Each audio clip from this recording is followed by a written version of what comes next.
medicine at saka sa mga saktong fertilizer. Kasi nung kasagsagan kasi mga master na isang buwan pa lang itong mga tanim na to,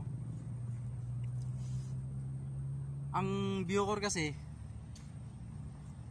yung nakakasakop dito sa lupa na to, kiniklaim kasi nila na kanila na daw to. Kiniklaim nila na kanila na to.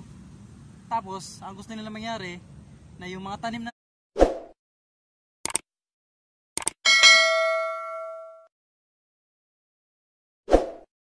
nandito, gusto nila iwanan na namin. Eh syempre nalungkot kami gawa ng pinaghirapan ng airpot ko, ng kapatid ko, ako, ng magulang ko na nandito na sila lagi para magtaniman lang kasi nga nung panahon ng pandemic wala kaming income, wala kaming mga trabaho gawa ng hindi pinapapasok dahil sa sitwasyon ng pandemic. Nakakalungkot lang mga kamaster kasi mano namin tong binungkal, sarol lang, wala talagang kalabaw. Kahit napakainit ng panahon, talagang inano namin kasi gumagawa kami ng paraan para kahit paano may pangsuporta sa pang-araw-araw namin kasi wala nga kaming paghahanap buhay na permanente dahil sa hindi kami pinapapasok.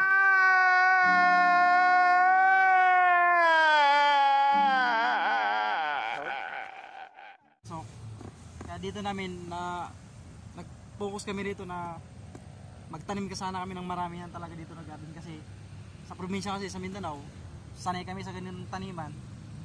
Kaya nakapag-isip kami na magtanim kami ng marami. What the fuck? Para na rin makapag-ano ng income.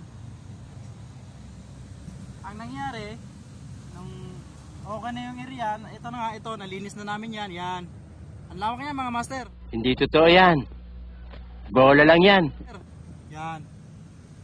Paano ilang 2 buwan din namin binungkal to mga master.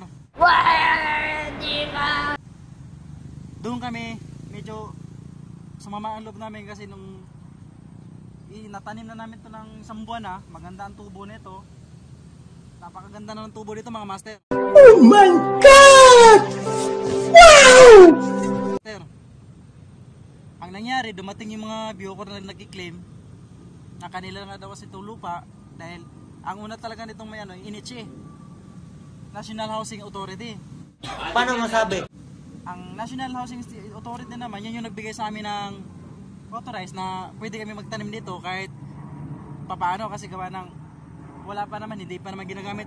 41 hectare kasi ito mga master, 41 hectares. Malawak ito, kahit saan ka dyan pumuesto, basta magtanim ka lang, pero hindi naman yung kukunin mo yung aariin mo kapag kailangan nila magmamatigas ka na hindi ka aalis. Hindi kami ganun mga master. Nakikiusap naman kami, tapos binigyan kami ng ID, na authorize kami rito, ID ng INHE. Tapos nagka-anuhan yata ang INHE at saka Bucor, nag-bidding yata sila, medyo nagkaso-kaso, natalo yung INHE mga kamaster. What? What the fuck? Tinunover na ngayon ng INHE na sa Bucor. Yung Bucor mga kamaster, yung Bureau of Correction sa sakop ng Bilibid ito. Ngayon ito na, nung na-turnover na ng INHE sa Bucor yung area na to, lahat na tong area na to, sa lawak ng area ng mga kamaster yan, hanggang dun pa yan. Pinaalis na kami rito. Siyempre, nalungkot kami. Nakikiusap pa kami na baka naman, sir, baka naman pwede, pagbigyan nyo pa po muna kami habang nandyan pa yung tanim namin, dito muna kami. Hintayin lang namin na ma-harvest yung mga tanim kasi sayang naman kapag iwanan namin tapos nagpagod na kami. Nakiusap yung mga magulang ko na kahit mga isang makapagtanim pa o kaya kahit na patapusin lang yung mga tanim na to. Ayun mga master, lawak na sana yun. Yan ang lagi bakante kasi dahil sa sitwasyon. Ang ginawa nila, hindi sila pumayag, gusto nila pura mismo umalis, bumalik na daw sa aming mga kanya-kanyang bahay doon sa housing. Eh, nakakasama pa nga ng loob kasi parang akala mo hindi tao yung kausap nila.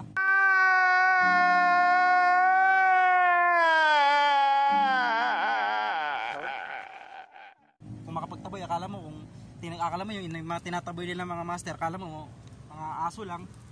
Eh syempre hindi nila inisip kasagsagan ng pandemic, wala pang hanap buhay halos mga tao. Ito na nga lang ginagawa namin paraan para makapagtanim man lang sana kami. Tapos may magulay-gulay kami kasi syempre hindi naman kami mayaman para maibili lagi namin yung gusto namin. Kasi syempre may budget man kami pero importante talaga yung bigas. Sinasaludoan kita. Hey! Kaya ito, pang suporta na lang namin, pang ulam-ulam, yan. Ayaw talaga kaming payagan. Pinagtatabuyan na kami, kaya ang ginawa ng airpot ko, giniba na yung kubo, kasi nga alis na kami. Kasi nga, ayaw na nila na talaga na magpatanim sila rito. Pero, nung naano na namin, balak sana namin na isprayan dito ng pesticide, mga master. Oo. Dahil sa sama ng loob namin, kahit labag sa loob namin na patayin namin to lahat ng area na to, yung mga tanim na to, para wala silang mapakinabangan once na mapaalis na kami, pag malis na kami. Kasi ura mismo kasi kami, pinapaalis kami, ura mismo, hindi kami pagbibigyan na pakinabangan muna yung mga natanim dito. Kasi, ano dito mga master eh. Nasa 800 puno dito. Nasa 800 puno, 800 na puno. Tapos yung kamatis, dito kamatis yan, na-wash out niya. 1,200 na kamatis. Tapos may mga tanim pa, mga sitaw, yun, may mga mais, may ampalaya. Daming mga tanim dito mga master, umaabot din naman sa 3,000 na puno lahat. Damn! Kaya lang, dahil dun sa sitwasyon na ginawa ng mga Bucor, na nagkiklaim sila na kanila nga daw to, wala na daw kaming authorized na magtanim pa kasi nga gawa ng kanila na. May authorized naman kami nung panong pa ng Iniche, kaso tinunover na ng Iniche sa Bucor at ang Bucor pinalis na kami. Kaya yun, pagdesisyon kami na okay, iwanan na lang natin to, wala naman tayong magagawa. I-sprayan sana namin to, buti na lang mga kamaster, hindi na natuloy yung pag-spray namin. Kasi 2 beses lang bumalik yung Bucor. Yung unang punta nila, pinalis kami. Pangalawang punta nila, giniba na yung kubo, piniksuran nila lang yung kubo, sabay hanggang ngayon hindi na bumalik.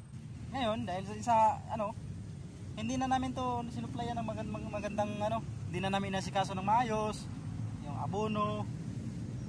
Dahil baka mamaya kasi may nangangamba kami, baka mamaya bumalik sila bigla, tapos pasibatin na kami kaagad kasi nag-warning na sila. Eh, sayang ulit yung gastos namin, kaya hindi na namin nabunuhan. Kaya ganito na mga itsura ito mga master to. Yan. Pero sa awa ng Diyos, napakanabangan pa naman. Pero ang plano nga sana namin ito, nung wala pang balak ko, nag-usap kami na magtatanim kami ng 3,000 puno ng ampalaya. Nakaplano na yun mga master.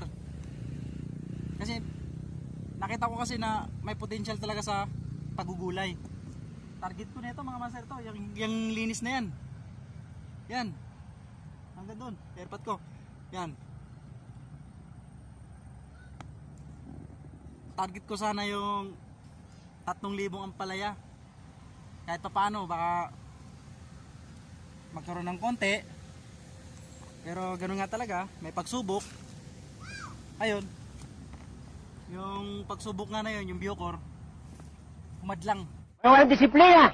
Puro kayo pang karnabal! Kaya hindi natuloy. Pang December nga sana, ang balak sana namin.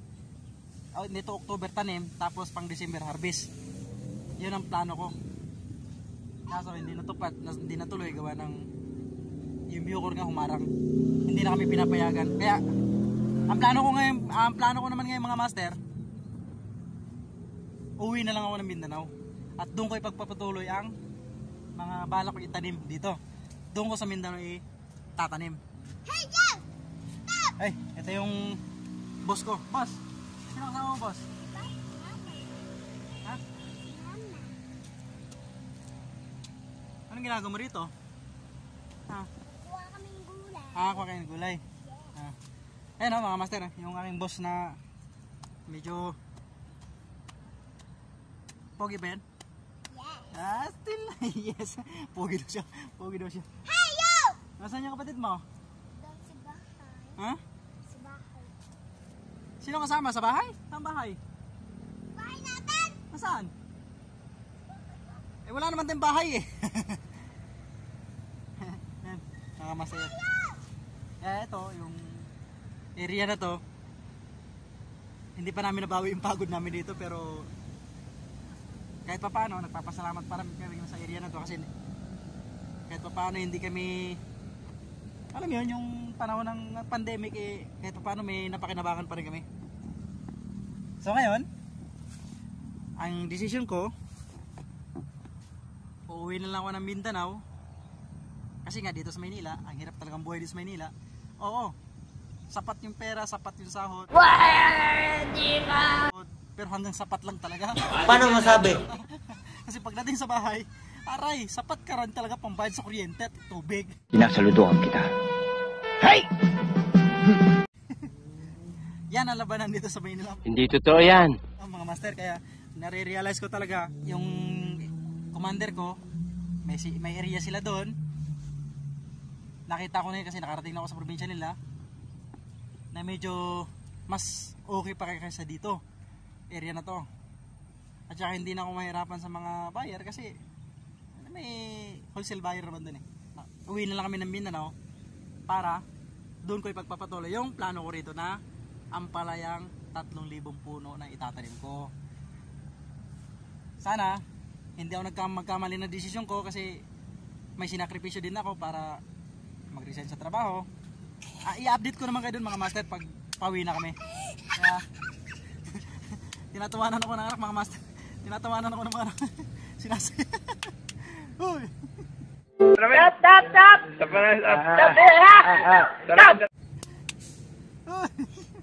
Niloko mo yung papa mo mga master ah. Boss, ano ba boss? Tinatawanan mo papa mo. Loko-loko talaga. Ah.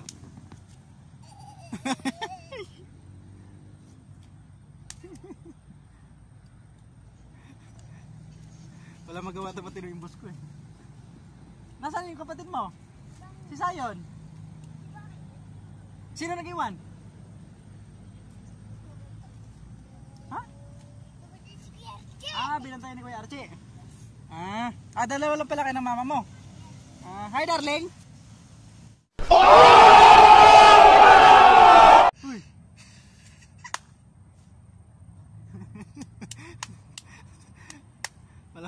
Walang magawa itong matino itong aking anak ha. Kanina ka ba nagmana? Hindi ka naman mana kay Papa. Si Papa, seryoso yung Papa eh. So mga master, hanggang dito lang muna ka master ha. I-update ko na lang kayo sa aming pag-uwi sa susunod na video na lang. At saka please naman paki-subscribe naman ang aking YouTube channel. At saka paki-pindot na rin ang bell button para ma-update kayo kapag may upload pa ako ng mga video. Kasi kailangan ko talagang tulong nyo mga master. Salamat mga master, hanggang sa susunod na video na lang.